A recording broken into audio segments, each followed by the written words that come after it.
The long and winding road that leads to your door.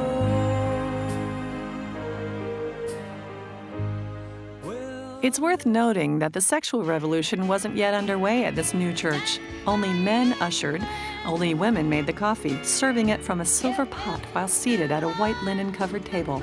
Only women taught Sunday school. Many women signed the membership book with their married names, including Mrs. Charles Lee. From the start, strong programs for adults and children were a priority. They wanted to get it right from the outset. It's hard to believe now, but one of the things that really worried us, we wanted to get everything just exactly right. And so one time we had a congregational meeting that lasted until 1:45 in the morning, and adjourned at that point to come again the next day.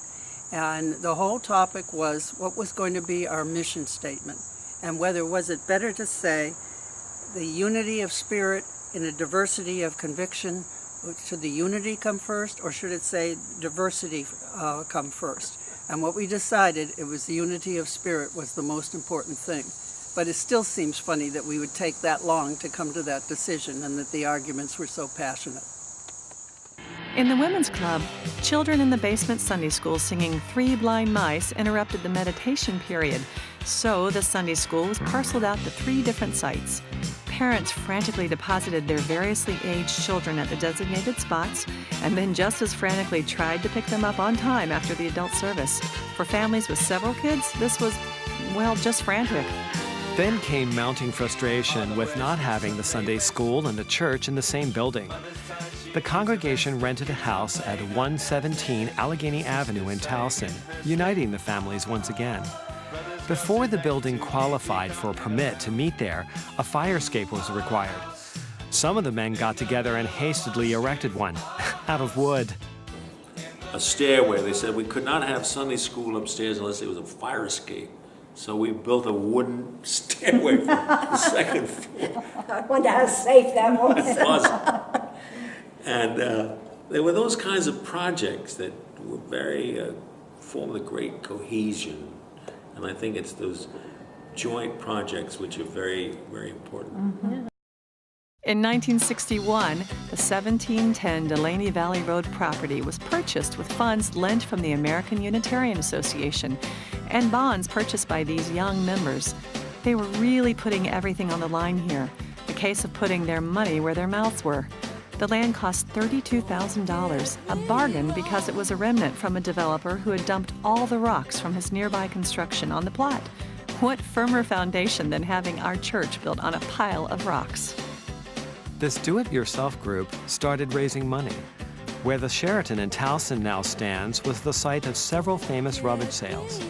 The Pettijohns slept on site to keep rogue Towsonites from stealing the goods. They made a tidy profit. By year's end, the church had grown to 85 members. In May of 1961, the fellowship was admitted as a full-fledged church into the American Unitarian Association. By 1965, the name was changed to reflect the merger of the Unitarians and Universalists, forming the Unitarian Universalist Association. Finding the right minister was a daunting task. Names provided by the UUA were rejected by the congregants. Finally, church members heard Reverend David McPherson, a Universalist minister from a D.C. church. He was trained in church expansion, and the congregation happily invited him to become our first minister in 1962.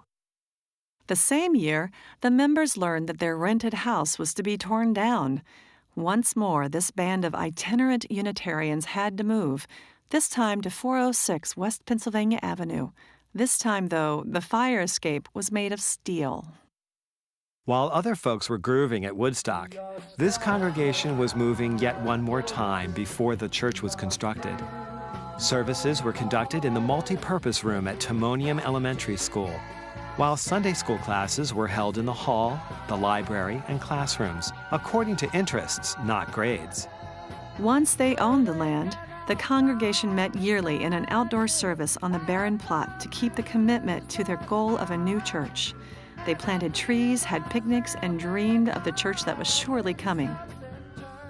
Life was becoming turbulent on the outside. The civil rights movement reached the front burner in Baltimore with the integration of Gwynn Oak Amusement Park becoming its iconic moment in America's march towards racial justice. Our new minister was arrested, along with other members demonstrating for the right of African Americans to use the park. Some members protested the Vietnam War and marched with Martin Luther King Jr. in Washington, D.C. Under President Lyndon Johnson, the war on poverty and the Great Society were begun. Answering the call, TUUC, Peggy Harriet, started the East Towson Child Development Center, which became the first Head Start program in Baltimore County. Its entire 6-member board was made up of TUUC members. I do believe